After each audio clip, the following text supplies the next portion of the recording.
हरे कृष्णा। ओम नमो भगवते वासुदेवाय।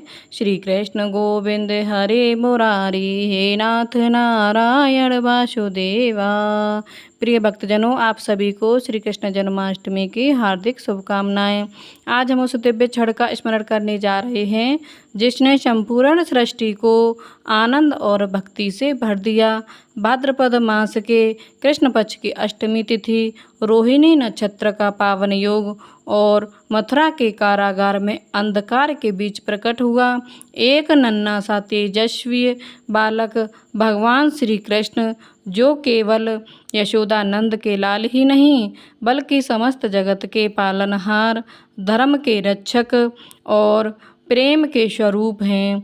आज की कथा में हम जानेंगे कैसे अधर्म का अंत और धर्म की पुनर्स्थापना के लिए स्वयं भगवान विष्णु ने 8वें अवतार के रूप में जन्म लिया। कैसे माता देवकी और वासुदेव ने अपने जीवन को दांव पर लगाकर इस दिव्य बालक को सुरक्षित गोकुल धाम पहुंचाया और कैसे उनकी नन्ही सी मुस्कान ने संपूर्ण ब्रजभूमि को भक्ति के रंग में रंग दिया। तो आइए इस पावन जन्मोत्सव की कथा को श्रवण प्रारंभ करने से पहले हम सभी अपने मन, वचन और कर्म को शुद्ध करें और माता देवकी, पिता वासुदेव और बाल श्री कृष्ण के चरणों में अपना प्रेम, अपनी आस्था, अपनी श्रद्धा अर्पित करें। कर कमलों में कमल समान तेज के लिए मुखमंडल पर मातृत्व की दिव्य आभा, श्वेत वस्त्रों में सुशोभित कारागार की दीवारों में भी आशा की किरण बन, जो पुत्र जन्म की वेदना में भी भगवान के दर्शन का सौभाग्य प्राप्त कर पा रही हैं, ऐसी माँ देवकी को हम सभी का सत सत प्रणाम। धैर्य और साहस के प्रतिमान, सत्य के पथ पर अडिग, जिनके चरणों में धर्म की दृढ़ता और कर कमलों में शिशु कृष्ण की कोमलता, जो जीवन को दांव पर लगाकर प्रभु श्री कृष्ण को गोकुल पहुँचाने चले, ऐसे पिता वासुदेव को हम सभी का कोटि कोटि नमन। माखन सी कोमल काया, नीलमणि सा वर्ण, नन्हे चरणों में अलौकिक चमक, नयन कमलों में करुणा और प्रेम का सागर, कर कमल में वंशी और अधरों पर मोहक मुस्कान, ऐसे बाल गोपाल को हमारा प्रणाम, बारंबार प्रणाम। देवराज इंद्र के आग्रह करने पर देव ऋषि नारद ने उन्हें श्री कृष्ण जन्माष्टमी की व्रत कथा बताते हुए इस प्रकार कहा। हे देवराज, इंद्र द्वापर युग की बात है। उन दिनों मथुरा में उग्रसेन नाम के एक राजा थे। स्वभाव से तो वे बहुत सीधे साधे थे। यही कारण था कि उनके पुत्र कंस ने ही उनका राज्य हड़प लिया और स्वयं मथुरा का राजा बन बैठा। कंस की एक बहन थी जिनका नाम देवकी था। कंस अपनी बहन देवकी से बहुत प्रेम करता था। देवकी का विवाह वासुदेव से तय हुआ तो विवाह संपन्न होने के बाद कंस स्वयं ही रथ हाँकते हुए अपनी बहन को उनके ससुराल छोड़ने के लिए तैयार हुआ। स्कंद पुराण के अनुसार जब वह अपनी बहन को छोड़ने के लिए जा रहा था, तभी एक आकाशवाणी हुई कि जिस बहन को वह इतने स्नेह से विदा करने स्वयं ही जा रहा है, उसी बहन के 8वां पुत्र हे कंस तेरा संहार करेगा। यह सुनते ही कंस क्रोधित हो गया और देवकी और वासुदेव को मारने के लिए जैसे ही आगे बढ़ा, तभी वासुदेव ने आगे बढ़कर कहा कि वह देवकी को कोई नुकसान ना पहुँचाए, वह स्वयं ही देवकी की 8वीं संतान कंस को सौंप देगा। इसके बाद कंस ने वासुदेव और देवकी को मारने के बजाय कारागार में डलवा दिया। कारागार में डलते ही देवकी ने कुछ समय के बाद 7 संतानों को जन्म दिया। कंस ने सभी को एक एक करके जमीन पर पटक पटक कर मार दिया। इसके बाद जैसे ही देवकी फिर से गर्भवती हुई, तभी कंस ने कारागार का पहरा और भी कड़ा कर दिया। अब तो कंस को इतना भय लगने लगा कि उसने कारागार के भीतरी दरवाजों में बड़े बड़े मजबूत ताले लगवा दिए। दरवाजे के बाहर दैत्यों और राक्षसों की पहरेदारी को नियुक्त मुक्त कर दिया। कंस हर प्रकार से अपने प्राणों को बचाने का प्रयास कर रहा था। एक समय सिंह राशि के सूर्य में आकाश मंडल में जलाधारी मेघों ने अपना प्रभुत्व स्थापित किया। भादो मास के कृष्ण पक्ष की अष्टमी तिथि को घनघोर अर्धरात्रि थी।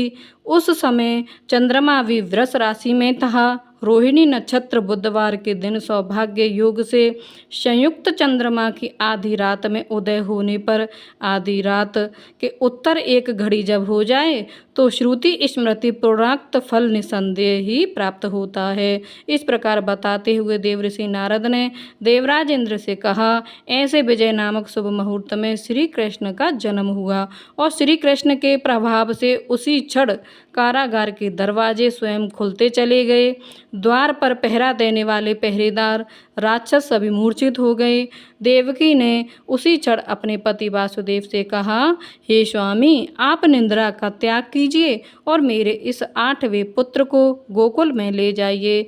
वहाँ इस पुत्र को नंदगोप की पत्नी यशोदा को दे दीजिए। उस समय यमुना जी अपने पूरे उफान पर थीं। यमुना जी में भीषण बाढ़ आई हुई थी, किंतु जब वासुदेव जी बाला कृष्ण को एक सूप में लेकर यमुना जी को पार करने के लिए यमुना जी में उतरे तो उसी क्षण कान्हा जी के चरणों का स्पर्श होते ही यमुना जी अपने पूर्व स्थिर रूप में आ गईं। किसी प्रकार वासुदेव जी गोकुल पहुँचे और नंद बाबा के घर में प्रवेश करके उन्होंने अपना पुत्र तत्काल उन्हें दे दिया। उस समय यशोदा मैया गहरी नींद में थीं, तो उन्होंने नवजात कन्या को उनके पास से उठाया और अपना नवजात पुत्र कन्या की जगह पर रख दिया और वापस मथुरा में लौट आए। प्रातःकाल होने पर जब सभी राक्षस पहरेदार निद्रा से जागे तो कंस ने द्वारपालों से पूछा कि अब देवकी के गर्भ से क्या हुआ है, इस बात का पता चलकर मुझे बताओ। द्वारपालों ने कंस की आज्ञा को मानते हुए जब कारागार में जाकर देखा तो वहाँ देवकी की गोद में कन्या थी, जिसे देखकर द्वारपालों ने तुरंत कंस को बताया, किंतु कंस को तो उस कन्या से भी भय होने लगा।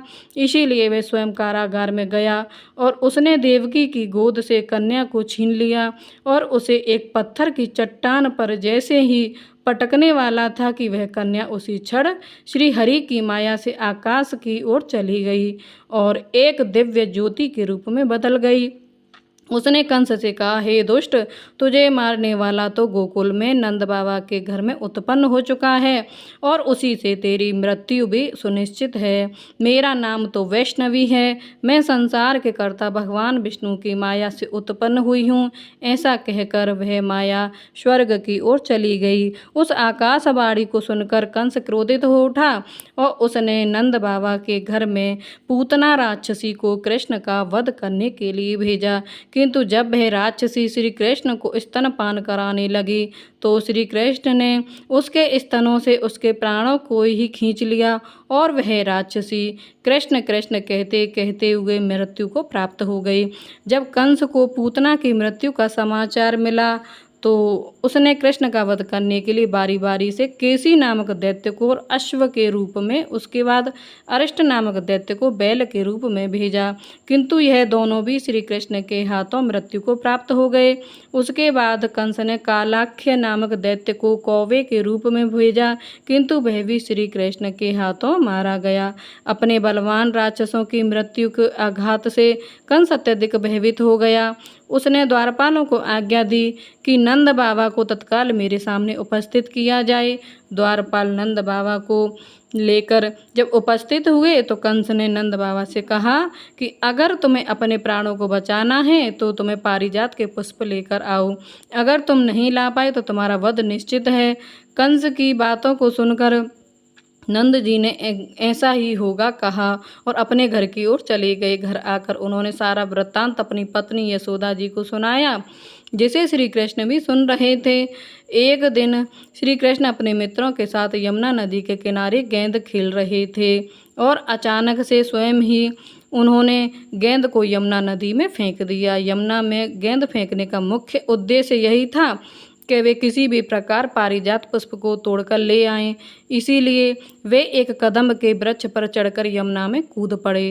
कान्हा जी के यमुना में कूदने का समाचार श्रीधर नामक गोपाल ने जाकर भागते हुए यशोदा मैया को सुनाया, जिसे सुनकर यशोदा मैया नंगे पांव ही दौड़ी दौड़ी चली आईं और यमुना नदी के किनारे आ पहुँची। उन्होंने यमुना नदी जी से कहा, प्रार्थना करते हुए कहा, हे यमुना मैया, अगर मैं अपने बालक को देखूंगी तो भाद्रपद मास के रोहिणी युक्त अष्टमी का व्रत अवश्य करूंगी, क्योंकि दया दान सज्जन प्राणी ब्राह्मण कुल में जन्म, रोहिणी युक्त अष्टमी गंगा जल, एकादशी गया श्राद्ध और रोहिणी व्रत, यह सभी अत्यंत दुर्लभ व्रत है।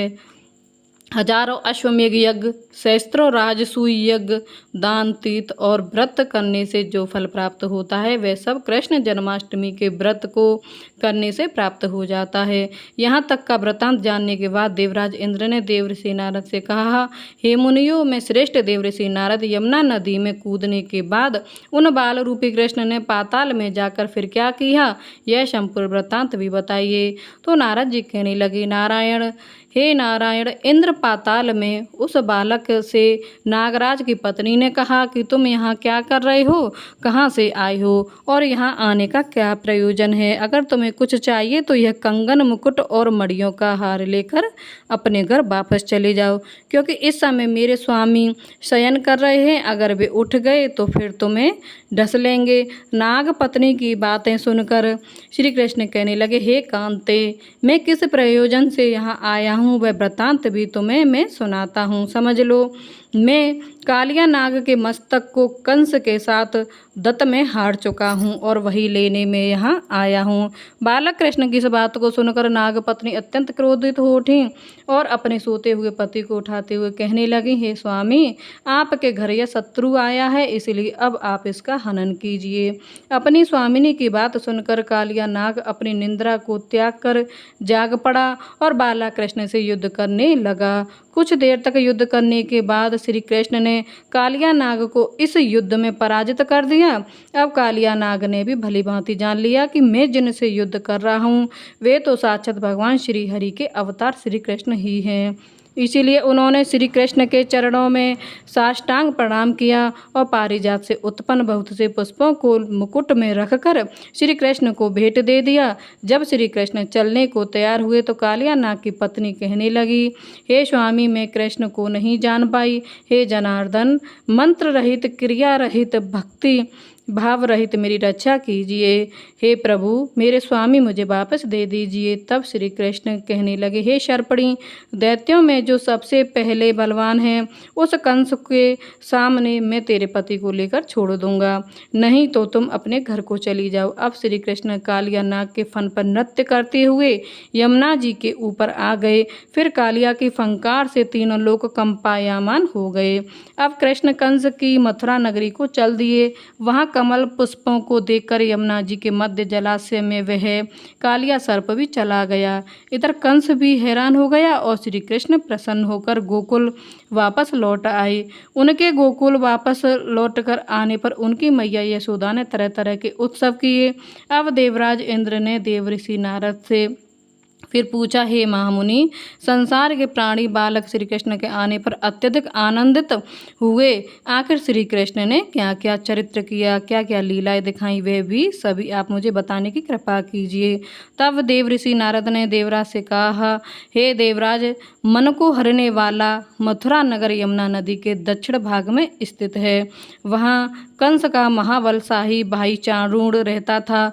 उस चाणूर से श्री कृष्ण के मल्ल युद्ध की घोषणा की गई। हे इंद्र, श्री कृष्ण और चाणूर का मल्ल युद्ध अत्यंत आश्चर्यजनक था। चाणूर की अपेक्षा कृष्ण बाल रूप में भी थे। बहरी शंख और मृदंग के शब्दों के साथ कंस और केसी इस युद्ध को मथुरा के जनसभा के बीच में देख रहे थे। श्री कृष्ण ने अपने पैरों को चाणूर के गले में फंसाकर उसका भी वध कर दिया। चाणूर की मृत्यु के बाद उनका मल्ल युद्ध केसी के साथ हुआ। अंत में केसी भी इस युद्ध में कृष्ण के द्वारा मारा गया। केसी की मृत्यु के बाद मल्ल युद्ध देख रहे सभी प्राणी श्री कृष्ण की जय जयकार करने लगे। तब बालकृष्ण द्वारा चाणूर और केसी का वध होना अब तो कंस के लिए अत्यंत हृदय विदारक हो गया।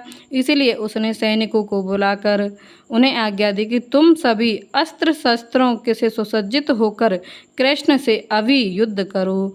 हे इंद्र, उसी क्षण श्री कृष्ण ने गरुण, बलराम और सुदर्शन चक्र को ध्यान किया, जिसके परिणाम स्वरूप बलदेव जी सुदर्शन चक्र लेकर गरुण पर आरूढ़ होकर आ गए। उन्हें आता देख बालक श्री कृष्ण ने सुदर्शन चक्र को उनसे लेकर स्वयं ही गरुण की पीठ पर बैठकर ना जाने कितने ही राक्षसों और दैत्यों का वध कर डाला, कितनों के शरीर अंग भंग कर दिए। इस युद्ध में श्री कृष्ण और बलदेव ने असंख्य दैत्यों का वध भी किया। बलराम जी ने अपने आयुध शस्त्र हल से और श्री कृष्ण ने सुदर्शन चक्र से माघ मास के शुक्ल पक्ष की सप्तमी को विशाल दैत्यों के समूह को सर्वनाश कर डाला। जब अंत में केवल दुराचारी कंस ही बचा रह गया तो श्री कृष्ण कहने लगे, हे दुष्ट अधर्मी दुराचारी, अब मैं इस महायुद्ध स्थल पर तुझसे युद्ध कर तेरा वध कर इस संसार को तुझसे मुक्त कराऊंगा। ऐसा कहते हुए श्री कृष्ण ने उसके बालों को पकड़ लिया और कंस को घुमाकर पृथ्वी पर पटक दिया, जिससे उसकी मृत्यु हो गई। कंस के मरने के बाद देवताओं ने आकाश से पुष्प वर्षा की। प्रिय भक्तजनों, आज हमने उस दिव्य रात्रि की कथा सुनी जब कारागार के अंधकार में भी आशा और भक्ति का दीप प्रज्वलित हुआ। माता देवकी के हृदय की वेदना, पिता वासुदेव का अद्भुत साहस और बाल गोपाल का मोहक अवतरण, ये सब हमें यह सिखाते हैं कि जब जीवन में संकट आए तो विश्वास, धैर्य और ईश्वर भक्ति ही हमें पार लगाती है। श्री कृष्ण का जन्म केवल मथुरा में ही नहीं हुआ था, बल्कि हर उस हृदय में हुआ जो प्रेम, सत्य, करुणा से भरा हुआ है।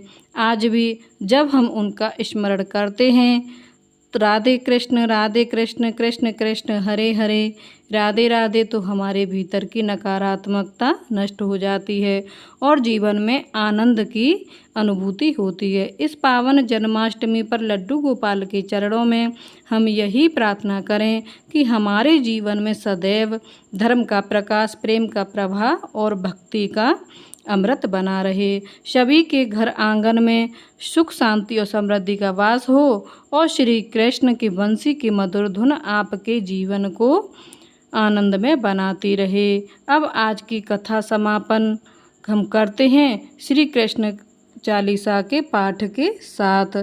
आप सभी श्री कृष्ण चालीसा का आनंद उठाइए।